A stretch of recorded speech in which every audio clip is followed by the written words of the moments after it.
મહેસાણા મનપા દ્વારા ward number 12 અને 13ને જોડતા કસ્બા રોહિતવાસ નજીક મૃત પ્રાણીઓના નિકાલ માટેનું સ્થળ બનાવવામાં આવતા વિવાદ સર્જાયો છે। આ સ્થળ રહેણાંક વિસ્તાર અને પીવાના પાણીની ઓવરહેડ ટાંકી નજીક હોવાથી સ્થાનિકોમાં આક્રોશ જોવા મળ્યો। મૃત પ્રાણીઓના અવશેષોથી આસપાસના રહીશો માટે ગંભીર આરોગ્ય અને દુર્ગંધની સમસ્યા ઊભી થઈ રહી છે કે જેથી કેટલાક લોકો ઘર છોડવા જેવી સ્થિતિમાં પહોંચી ગયા છે।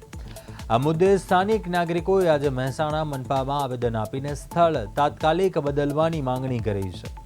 ઉલ્લેખનીય છે કે અગાઉ પણ પાણીની ટાંકી નજીક ગટર પમ્પિંગ સ્ટેશન બનાવવાને લઈને વિવાદ થયો હતો અને હવે રહેણાંક વિસ્તારમાં મૃત પ્રાણી નિકાલનું સ્થળ બનાવાતા મનપાની કામગીરી પર ફરી સવાલો ઉઠ્યા છે।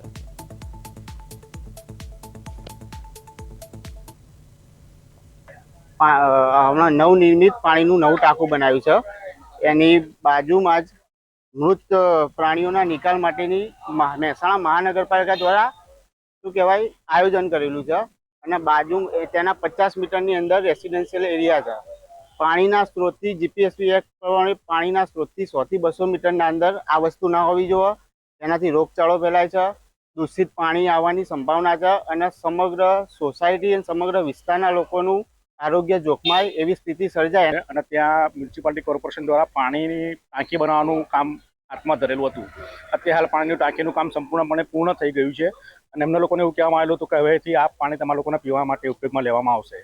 બરાબર છે, પણ હવે છેલ્લા એક અઠવાડિયાથી અમે લોકો જોઈ રહ્યા છીએ કે પાછળ અમારા ઘરની પાછળ જ એ જગ્યા લાગુ પડે છે જ્યાં પાણીની ટાંકી બની છે અને એક્ઝેક્ટ એની જોડે જ એની નજીક જ મૃત પશુના નિકાલની કામગીરી શરૂઆત થઈ ગઈ છે, જે અમને કોઈને પણ પસંદ નથી। મારા આખા એરિયાવાળાઓને આરોગ્ય લેવલે બહુ જ મોટી ગંભીર સમસ્યા પેદા થવાની શક્યતા છે।